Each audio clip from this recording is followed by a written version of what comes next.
So welcome back guys, this is class third of polity series. तो सबसे पहले आप सभी को स्वतंत्रता दिवस की हार्दिक शुभकामनाएं। आज ही के दिन हमें सालों की गुलामी से आज़ादी मिली थी और हमने इस देश की एक नई नींव रखी थी। तो आज ही के दिन हम इसके कॉन्स्टिट्यूशन के पार्ट फर्स्ट में कदम रखने जा रहे हैं। आज हम पार्ट फर्स्ट पढ़ समझने की कोशिश करेंगे। पार्ट फर्स्ट हमारा क्या कहता है, the union and it's territory.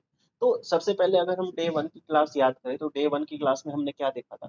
हमने देखा था कि वर्ड कॉन्स्टिट्यूशन का लिटरल मीनिंग क्या है, हमें इस चीज की जरूरत क्या है। अब अगर हम डे टू की बात करें तो फिर हमने कॉन्स्टिट्यूशन वर्ड का मीनिंग समझ लिया। बट फिर हमने देखा कि भी हम इसके बेसिस क्या रखेंगे, मतलब कॉन्स्टिट्यूशन टू के बेसिस क्या होंगे, हमारा जो कॉन्स्टिट्यूशन बनेगा वो किन प्रिंसिपल्स के बेस पे बनेगा। तो हमने कॉन्स्टिट्यूशन के बेस तैयार कर लिए, मतलब कि इन बेसिस पे हमारा कॉन्स्टिट्यूशन बनेगा। अब थर्ड बात आती है कि भी हमें एक इस पर्टिकुलर कॉन्स्टिट्यूशन को इम्प्लीमेंट करने के लिए एक पर्टिकुलर टेरिटरी भी चाहिए। कि ऐसे ही तो हम एक बुक नहीं बना रहे ना, हमें एक अगर रूल बुक बनानी है तो वो हमें वो भी तो बताना पड़ेगा ना कि ये रूल बुक कहाँ कहाँ पे इम्प्लीमेंट होएगी। तो इसीलिए हमने सबसे पहले जो पार्ट फर्स्ट है उसके उसके अंदर हमने जो टेरिटरी है, जो इंडिया की टेरिटरी है, उसके बारे में एक्सप्लेन करने की कोशिश करी है। तो देखो, जो ये कॉन्स्टिट्यूशन मेकर्स थे ना, ये बहुत इंटेलिजेंट पर्सन थे। इन्होंने जितना सिंपलेस्ट वे में हो सका उतने सिंपलेस्ट वे में और उतना एक असेंबली लाइन में एक प्रॉपर कॉन्स्टिट्यूशन बनाने की कोशिश करी है कि जिससे जो ये कॉन्स्टिट्यूशन है हमें समझने में बहुत ज्यादा तकलीफ ना लेनी पड़े। जैसे हमने सबसे पहले ही हमें एक नेशन बनाने के लिए, अगर हम एक नेशन बनाने की बात करें तो सबसे पहले हमें क्या चाहिए, हमें चाहिए एक फिक्स्ड टेरिटरी जिसपे हम रूल कर सके, जिसपे हम अपने लॉ लागू कर सके, जिसमें हमारे जो सिटीजन्स हैं वो फ्रीली घूम सके, फ्रीली रह सके। तो इसलिए सबसे पहले हमारी टेरिटरी डिसाइड की गई बाय आर कॉन्स्टिट्यूशन मेकर्स। तो अगर हम आर्टिकल वन ही देखें, सबसे पहले आर्टिकल ही देखें कॉन्स्टिट्यूशन ऑफ इंडिया का, तो वो हमें क्या बताता है, name and territory of the union. यानी कि सबसे पहले तो हमें नेम प्लस टेरिटरी प्लस हमें, लेकिन सबसे पहले हम आर्टिकल फर्स्ट देखें तो India that is Bharat shall be the union of state. तो इसमें क्या चीज है, पहले तो इंडिया दैट इज भारत, यानी कि भी हमें सबसे पहले नाम क्लैरिफाई कर दिया गया। नाम हमारा क्लियर है, दो नाम कॉन्स्टिट्यूशन ने रिकॉग्नाइज करे, इंडिया और भारत। यानी कि भी आप जो जिस टेरिटरी में अभी हम रह रहे हैं, जिस कंट्री में अभी हम रह रहे हैं, उसे आप इंडिया भी बुला सकते हैं, उसे आप भारत भी बुला सकते हैं। जिस नेम से आप अपने आप को ज्यादा बिलोंग कर सके या ज्यादा आप टच में हो, वो नेम आप यूज कर सकते हो। दूसरा, हमें ये चीज बता दी गई कि ये एक यूनियन ऑफ स्टेट्स रहेगा। अब यूनियन ऑफ स्टेट्स में क्या है कि भी इस जो इंडिया के, अगर इंडिया का नेचर देखा जाए तो यहाँ पर एंट्री लेना बहुत आसान है।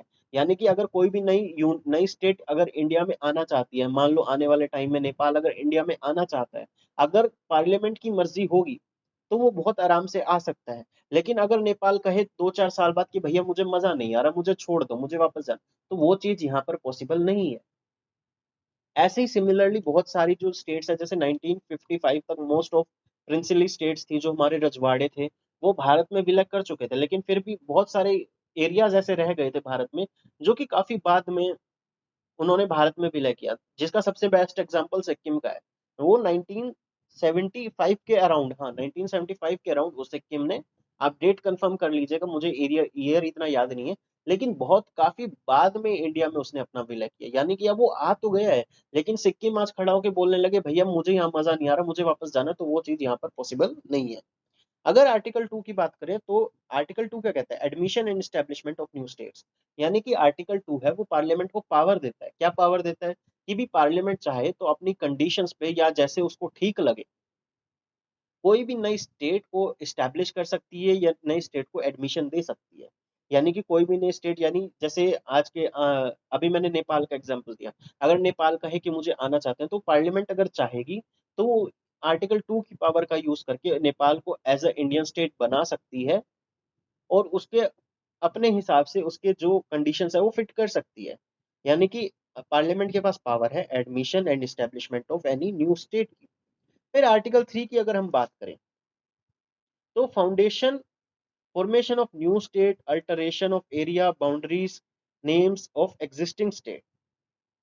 यानी कि अब आर्टिकल, जैसे आर्टिकल टू है वो अभी फॉरेन टेरिटरी की बात करता है, लेकिन आर्टिकल थ्री जो है जो already claimed territory of India है उसकी बात करता है कि यदि पार्लियामेंट चाहे तो जो एग्जिस्टिंग हमारे पास टेरिटरी है उसमें से कोई नई स्टेट बना सकती है।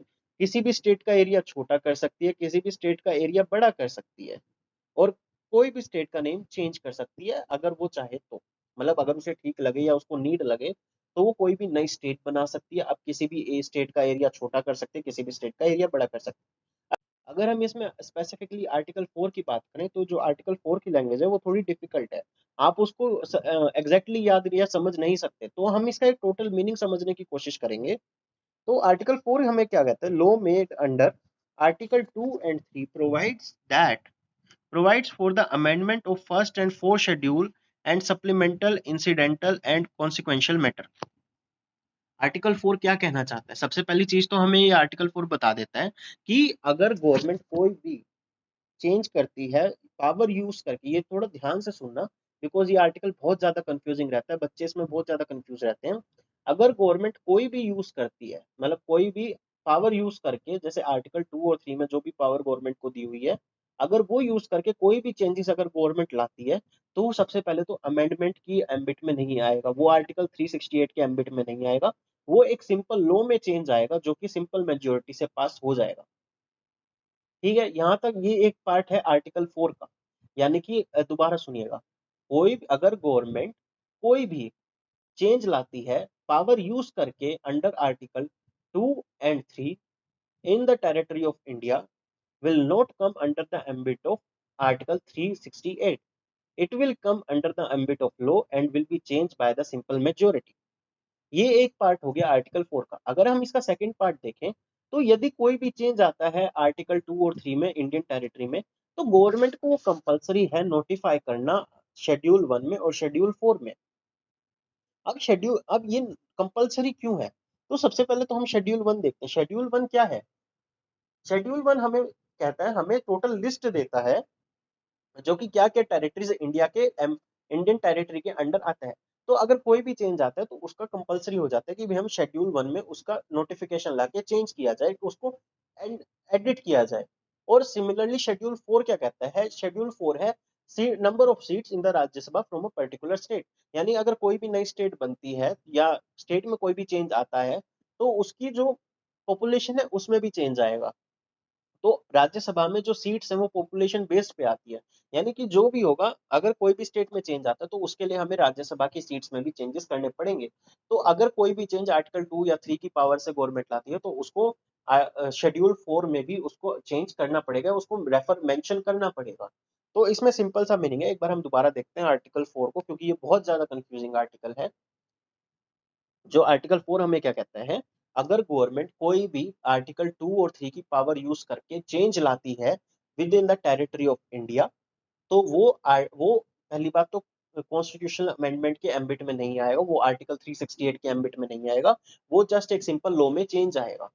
दूसरा, कि अगर ये इन दोनों आर्टिकल का यूज करके कोई भी चेंज आता है, तो उसको शेड्यूल फर्स्ट में, और शेड्यूल फर्स्ट यानी कि नेम ऑफ द टेरिटरीज है, और शेड्यूल फोर्थ में जो कि राज्यसभा की सीट्स बताता है हमें, उसमें नोटिफाई करना बहुत ज्यादा जरूरी है। So thank you so much guys, so that's all for today. So happy Independence Day again, and thank you so much. Please like, share, and subscribe, and please leave a comment. So kindly let me know if I'm making any mistake in these videos, or if you have any suggestions. So thank you so much.